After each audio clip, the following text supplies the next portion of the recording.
কারণ তার চোখ দুইটা নাপাক, তার হাতটা নাপাক, তার দিমাগ নাপাক। কারণ আমি নাপাক কেন? বক্তা হইয়া চেয়ারে বসে মজার মজার বয়ান দিলাম, কিন্তু এই এলাকার মানুষ জানে না আমার হাতটা কি পরিমাণ গুনার কাজ করেছে, আমার জবানটা কি পরিমাণ অপরাধ করলো, আমার চোখ দুইটা কি পরিমাণ অন্যায় করেছে।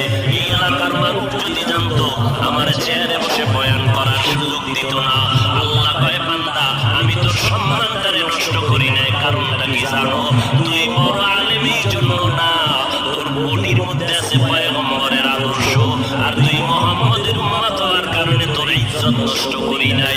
নষ্ট তো করি নাই, আমি আল্লাহ তোরে আবার ডাক দিলাম, তওবার দরজা আইসা যদি দুই ফোঁটা চোখের